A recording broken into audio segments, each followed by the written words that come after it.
Alright, so I wanted to kind of show a casual deck that I've been playing just because I lost my job back in June of this year, and so I ended up selling off a lot of my Magic Online collection in order to pay some bills, rent, and the important things. So I kind of built this deck as a budget deck. There's a couple cards in it that are a little bit expensive, but I wanted to keep the deck under $35 when I built it. Some of the things I think the prices have changed a little bit, but virtual cards tend to be quite a bit cheaper than their physical counterparts. So real quickly, here's the deck. Has 24 lands, and it's a blue-green Morph deck. I wanted to play around with the Morph mechanic and see if there was anything kind of fun in this. So as I built the deck, and I'll explain why I only have 8 of the dual lands and I don't have any of the fetches, and I try to minimize the tap lands. Primarily, I'll explain that here in a little bit why that is, but 4 Elvish Mystic, 2 Ghostfire Blades. And the Ghostfire Blades are really good with the Morph mechanic just because it's just a cheap 2/2 pump.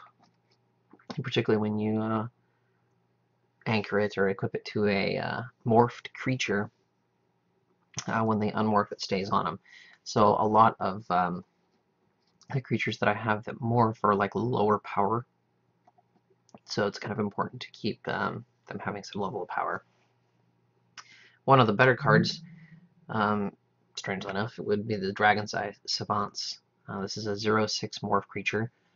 You morph it just by revealing a blue card, and that's what actually makes it really good, is that you can tap out, so the opponent generally thinks that you don't have the mana to unmorph it. So they, particularly against mono red or red-white heroes, they think that they can remove the card pretty easily through damage. White's a little more difficult, but particularly with red. And they can't, because you can just very easily turn it face up, and then the damage doesn't affect it. Well, it affects it, but does not remove the creature. 1 lone negate in the main board, and 2 Rattleclaw Mystics in the main board. One of the things that is really strange about this deck is particularly around the Elvish Mystic, and then some of these tap lands. The Elvish Mystic is a card that I'm finding that I don't really like in the deck, because turn 1, the turn 1 I want is a Ghostfire Blade. Turn 2 is either Secret Plans or a Trail of Mystery. So note, Trail of Mystery is when you play a morph creature, you get to go find a land, put it into your hand, and then when you unmorph the creature and they flip it up, it gets a +2/+2 bonus. And combined with Secret Plans, which is face down creatures get +0/+1, and whenever a permanent controls turn face up, you draw a card. So it's card advantage. Those 2 cards are really powerful, and so you just want to like cram. Well, they're powerful when you have a lot of morph creatures to play. So you just want to cram your deck full of these, and particularly with Secret Plans and the Dragon's Eye Savants together, like the flip is really great, because Trail of Mystery is pumping up the flipped creature and you're drawing cards.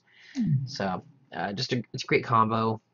I think it's a combination. I wouldn't really call it pure combo. Pure combo is just to win the game. Next is the hooded. Oh, okay. I was going to like turn 1 Ghostfire Blade, turn 2 Trail of Mystery or Secret Plans, and then turn 3 would be a morph creature. Particularly at the beginning of the game, Dragon's Eye Savants, just because it gives you information once you flip it. You can do it on their turn if it's a mono red and they're attacking into the morph creature. So it's pretty good. And bear in mind also that this deck is a casual deck. This is not competitive, and a lot of the more casual players, particularly on budgets, are playing mono red. Tons and tons of mono red. So there's that. Then the Hooded Hydra is the next Morph creature I have. This one I'm not so sure on, just because it's the morph cost is 5, which is the same as the Sagu Mauler, which is trample and hexproof. And the positive part of the Hooded Hydra is that you can just pay a whole bunch of mana, so for a creature that dies, and you get snakes. But the snakes aren't like Hornet's Nest or Hornet Queen or anything. They don't have Death Touch. They're just 1/1 tokens, and it's just not. I don't know. It just doesn't have the power that I'm seeing on the reveal. It's just another 5/5 without monstrosity, so it's not like Peluknos. And I just feel like the Sagu Mauler is better. But I don't know. It's a really tough call. Well, which is why I only have one. And then Ice Feather Aven. This one's great, particularly against red-white or blue-white heroic decks, because they tend to do a lot of like I think it's the Outlast. I think it's the Outlast mechanic is what it's called, where they can pay and put counters on creatures. This, you just kind of wait till their guys are kind of buffed up, and then you move them back to their hand, and it kind of like resets their board state. Where it's not as effective is a lot of these decks, particularly like mono red, where the creatures have haste, or they have a lot of enter the battlefield effects, or if they're doing anything that has the auras that attach, the creature enchantments. And again, I already kind of covered Secret Plans. Monastery Flock, yeah, I have one in the main board.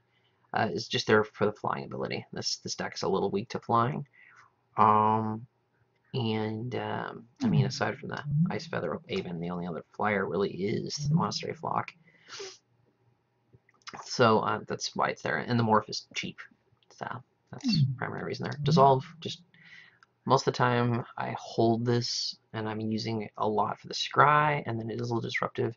But in the casual scene, the heroic power is, it's on target, so they're still getting their pumps. They might not get protection from a color, but they've definitely pumped their creatures to a point where I can't remove them in a block. So counterspells aren't quite as effective with the more casual decks that I'm seeing. Karu's Spell Snatcher. This one's really awesome late game, but it's got to be a really late game because the morph cost is really expensive. In early game, it's ineffective, and then you just kind of use it. You can't flip it up, so you're not triggering Secret Plans or Trail of Mystery. So it's the only reason why there's only one of these in this deck. Peluknos, just a good removal card. On the casual games I've been playing, there's lots of lifelink, death touch, black-white decks, and I've been using him as removal for all those like 1/1 death touch black rats and critters. Of course, I lose Peluknos in that damage, but he usually can kind of like wipe 3 or 4 creatures off the board that are just 1/1s that have been gumming up the works for a while. Kiora. Once I lay Kiora down, both mono red and the heroic decks just really try to get her off the board, because once the 9/9 Krakens start hitting the board, they can't recover from that. But I have had games stall out to a point where it's been most of the game spent protecting Kiora, and so they're dumping all the resources into it, and get to a point where they have a large enough board state, and I've stalled them to a point, but I haven't got anything that can kind of burst through quite yet, and most of my creatures have been morphed, so I can't use the pump from the Trail of Mystery. But I don't know. Overall, it's kind of one of the weak points of this deck. It tends to dirtle until I can start pushing through, but it takes a while. Prophet of Krufix, just a great card, period, end of story. I've only got 2 just because they're a little expensive, and I think 3 would be great because they tend to be removed very fast. But once they're on the board, you can do some amazing things, just dropping morph creatures, unmorphing creatures, drawing more cards, all while she's on the board. So it's great. And then Sagu Mauler, I mentioned earlier, it's just an awesome morph creature. Um, it allows me to push through, and late game I put Ghostfire Blades on him and just like cram a bunch of damage through. So I think in main board, things that are I've been thinking a lot about cutting are Elvish Mystics, putting in a couple more Rattleclaw Mystics, and getting rid of the Karu Spellcaster, and yeah, the Hooded Hydra. I just feel like those are the weaker parts of the deck. We'll see a little bit of shift there. Now, in terms of the sideboard, here's what I've been doing with sideboard. Disdainful Stroke. It's a great card. I'm not seeing a lot. I'm not seeing its use in the casual rooms that much, just because the big creatures that are coming are usually, well, there isn't a lot of big creatures that's coming, just because most of the casual decks tend to be more synergy based instead of just like bomb based, kind of like what you're seeing with this deck.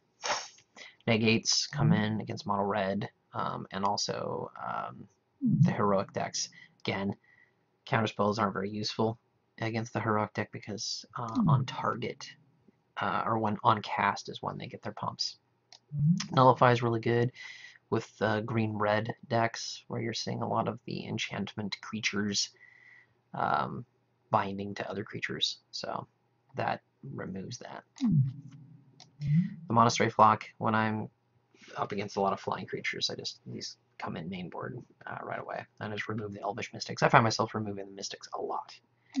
So Dissolve, just another counterspell need. Thousand Winds is another one of those that's I use for like tokens. A lot of times, like the white-red Boros tokens deck, I have a lot of tokens that I'm kind of like trying to scramble back against, and Thousand Winds really resets the board for that.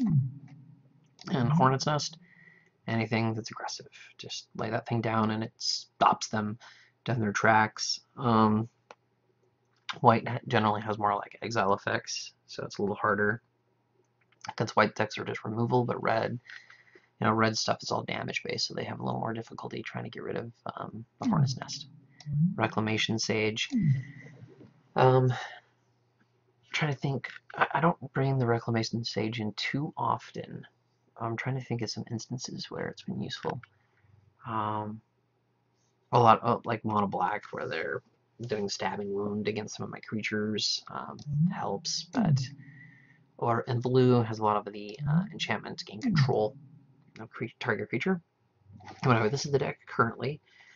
I've been having better than average results with it. I would put it at like 60-65% win ratio, and I still feel that like because of because of Trail of Mystery, and then I'm getting to draw Ghost or to land every turn, or every time I play a morph creature, I'm sorry. Temple of Mystery really throws the deck into a loop, particularly if my opening hand has like one or two of them, because I don't have a big turn 1, but where I really need to nail is turn 3. So if I lay a Temple of Mystery down, see the next cards, whatever it is, and I either top or bottom it, but then turn 2 I have 2 mana, and then I'm going to lay an Elvish Mystic down, or a Ghostfire Blade on turn 2. I want to be laying like a Trail of Mystery or Secret Plans on turn 2, and then turn 3 a Morph creature. And the Temple of Mystery really just throws the deck's curve off so much that I've really been strongly just going all enters the battlefield untapped lands, just basics, because it can be searched up by Trail of Mystery, and the curve requires it, particularly in the casual rooms. So anyway, this is the deck, and maybe I'm going to play a couple games now. We'll see how it goes.